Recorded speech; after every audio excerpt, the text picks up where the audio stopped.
Naam, karibu msikilizaji wa Tanganyika FM kupitia Tanganyika TV. Jina langu ni Omari Makilele Ozile. Tanganyika FM Radio. Kwa pamoja tukupashe. Kama kawaida na ukaribisha kuweza kusikiliza taarifa zetu za habari, na katika taarifa zetu tuanzie katika tarafa la Fizi ndani ya sekta ya Mutambala katika kijiji kijulikanacho kwa jina la Aenge. Ni kwamba mapambano makali kati ya wazalendo kundi la Biloze Bishambuke na wahasi wa Twigwaneo Red Tabara tifu kwake M23 yameripotiwa siku ya kwanza ya wiki tunayo ya tarehe 5 Mei 2025 kwenye kijiji cha Aenge sekta ya Mutambala tarafani Fizi. Engineer na Mubamba ni msemaji wa Biloze Bishambuke, anaonesha namna mapambano hayo yalivyoanza. Ndio, ilikuwa ni asubuhi ya saa 12 ya hii Jumatatu ya tarehe 5 Mei mwaka wa 2025. Wazalendo wa kundi la CPC Barfa Bebe Bishambuke yake Jemadari Delphin Kaleme Ngomanzito walikuwa wakiendesha doria kwenye kijiji cha Kakenge na kando ndipo walikutanana na mlolongo wa wapiganaji wa Gumino Twigwaneo ambao walikuwa wanajielekeza kwenye kijiji cha Mulima ili kuendesha mauaji dhidi ya raia. Wapiganaji wa kundi la Biloze Bishambuke waliingilia kati na mapambano ikaanzishwa hiyo asubuhi ambayo ilidumu muda wa saa 5. Ilipofika saa 5 ya mchana adui akakimbia.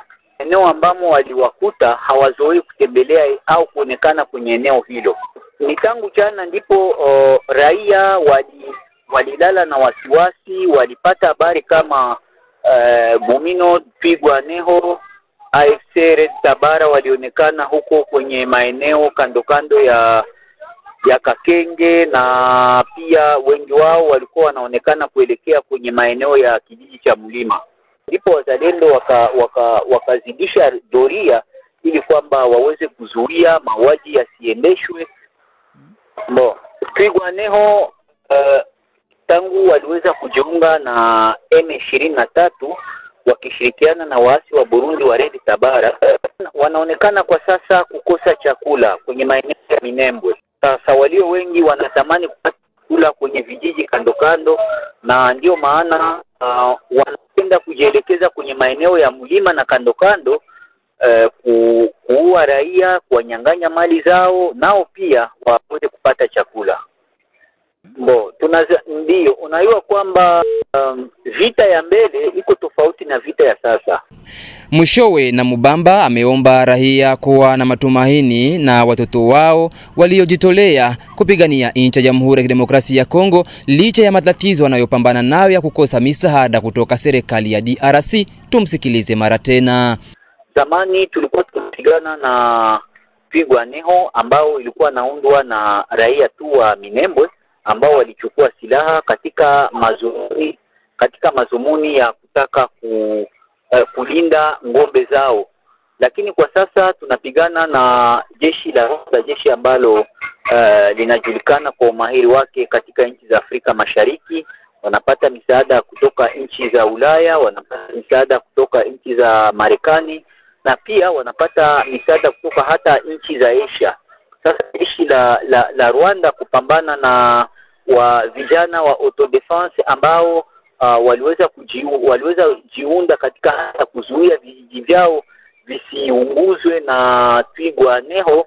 Unaona kama ni vigumu sana, lakini vijana wetu wanajitahidi katika hali kudhibiti mambo na kuendelea kulinda usalama wa raia na mali yake kwenye maeneo ya Nyanja tarafa la Uvira, Fizi na Mwenga. Soutien totale, tunashirikiana na jeshi tunapata misaada kidogo ya jeshi la taifa na misaada ya vifaa vidogo ambavyo tunavyo na vinatusaidia. Tunatumaini ya kwamba mnamo siku zijazo matunda yataonekana kutokana na misaada ambayo tunaipata kutoka kwa jeshi la taifa. Ndio, ujumbe wangu kwa raia wa Kongo, hususan wale wa tarafa la Fizi ambao wanaendelea kushuhudia mapigano ya siku nenda siku rudi kwenye maeneo hiyo, wabaki chonjo, lakini waunge mkono vijana wazalendo ambao waliweza kuchukua silaha ili kwamba waweze kuwalindia usalama. Ujumbe wetu kwa serikali ya Jamhuri ya Kidemokrasia ya Kongo ni kuwa makini, kuendelea kushirikiana vijana wazalendo, kuwapea misaada inayostahili ili kwamba waweze kupambana vilivyo na jeshi la Rwanda linaloshirikiana na waasi wa Twirwaneho pamoja na waasi wa Burundi wa Red Tabara. Alafu tuseme kwamba mashirika za kiutu, raia wengi mpaka sasa wanapatikana porini, wanakosa msaada, wazee wanafariki kwa sababu ya hali ya baridi ambayo inaendelea kuripotiwa kwenye maeneo ya nyanja za juu, watoto pia na wanawake wajawazito. Kwa kweli hali ya kiutu kwa sasa ni mbaya sana. Wakimbizi wanakosa hata hema, wengi wao wanalala nje, wanashimika tu miti, wanalala nje, na siku hizi mvua ni nyingi sana kwenye maeneo ya Rugezi. Kwa kweli hali ni mbaya sana kwa raia waliokimbia makazi yao, raia ambao vijiji vyao viliweza kuunguzwa na jeshi la Rwanda likiunga mkono waasi wa Twirwaneho M23 na AFC wakishirikiana na watu wa Burundi. Tubaki tu katika tarafa la Fizi ni kwamba huko Kilembwe, shirika jipya la raia NDC Chumvi ya Kongo ndani ya sekta ya Lulenge tarafani Fizi linataja kuguswa na mgomo wa walimu ambao mpaka sasa wanakataa kufundisha watoto mpaka pale mishahara yao itakapokuja. Katika mazungumzo na Tanganyika FM, Abedi Sumbia Abdul, mratibu wa muhundo huo, ameonyesha kuwa ni jambo la walimu kuvuta subira ili kurudi mashuleni ili kunusuru watoto na mwaka huu wa masomo wa 2024-2025. Abedi Sumbia Abdul amezungumza yafuatayo. Kitu kinachotushangaza ni kitu kimoja. Yapata mwezi na nusu ndani ya jiji ya Kilembwe watoto hawasomi. Division Baraka D inafanya mgomo wa kutokusoma. Sasa hivyo vitu vinatushangaza sana. Watakuja fanya mgomo na baada wamekwisha fanya hatua, kuna baki tu miezi chache watoto wafunge masomo. Hiyo kitu kinatushangaza sana. Tunasikia Baraka kando kote fasi zote zingine watu wanasoma. Kwa nini wakuu viongozi wa masomo washindwe kufuatilia hayo mambo? Hiyo ni lalamiko letu, na sisi kama zile shirika la kiraia tunapendekeza wangejitahidi wakuu viongozi wawaone wakuu wa division ya Baraka 4 wafungue milango ya masomo, watoto wamalize masomo. Kilembwe lakini kwingine kwando watoto wanasoma, lakini Kilembwe tu watoto hawasome. Tatizo ni ile kama tunasema sous division Baraka 4 iko hapa Kilembwe na wenyewe wanakataa kufundisha. Ni walimu na viongozi wao wa director wao ndio wanakataa kufundisha, lakini uongozi uko hapa. Sous division Baraka 4 iko hapa na ile ndio inapaswa kuwa inasisimua watu wake, lakini wenyewe wanakataa kufundisha. Ni walimu na wa director wao ndio wanakataa kufundisha. Wale sous division tulisema sous division Baraka 4 sababu wao ndio wakubwa wenye kuwa hapa. Ndio maana tulisema walimu maekole ambazo zinasimamiwa na sous division Baraka 4 ndio nakataa kufundisha watoto hapa Kilembwe. Ndio sababu hiyo sisi kusema hivi na kuwataja, lakini ambao wanakataa ni walimu na wa director wao. Asa hawalipwi miezi kama 2-3, hawapati pesa za serikali. Ndio sababu ya ukoo ya kukataa kufundisha watoto. Na alipoulizwa ikiwa tayari wamefanya hatua fulani za mazungumzo pamoja na walimu pa Kilembwe, Abedi Sumbia Abdul amerejea mara tena. Ndio walimu walishaonywa lakini bado kukubali. Hapa tulionana na watu wa Sekop, walizungumza wanaenda kwanza na wajumbe kutoka Waraka sababu Espul waliingia jana. Watafanya kwanza vikao vyao, waangalie kwa mazungumzo yao kama watakubaliana namna gani.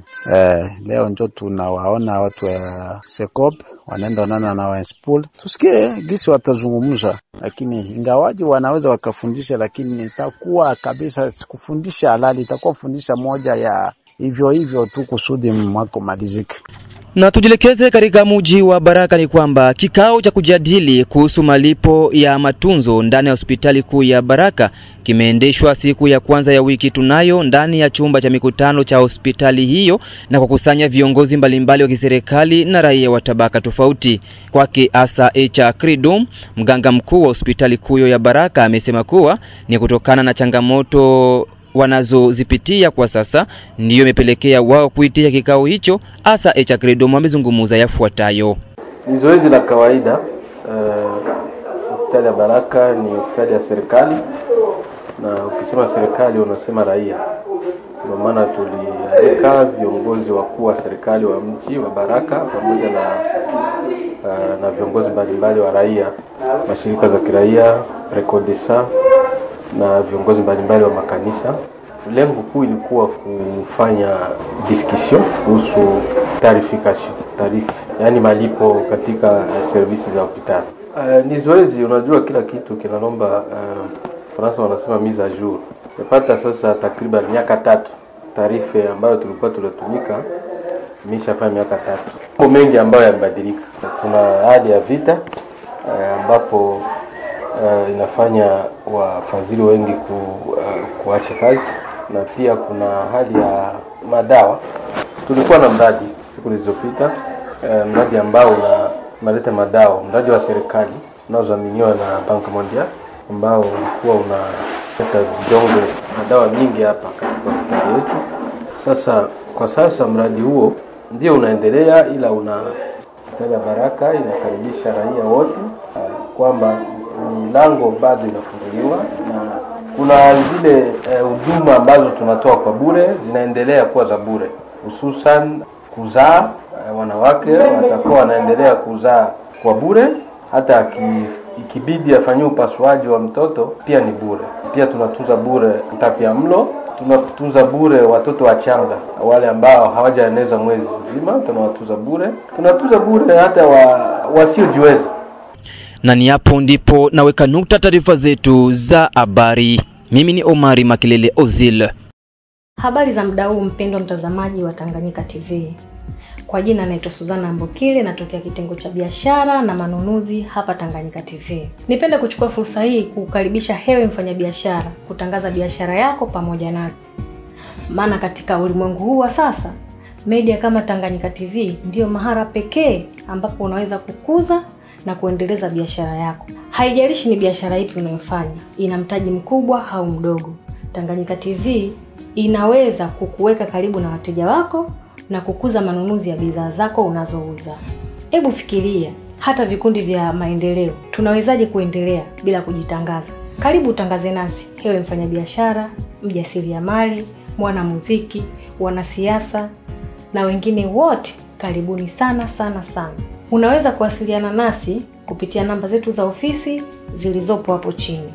Hata kama una matangazo, Tanganyika TV tunaweza kukutengenezea, kwa sababu tunawafanya kazi na madirector wabobezi waliobobea katika shughuli za video production na graphic design.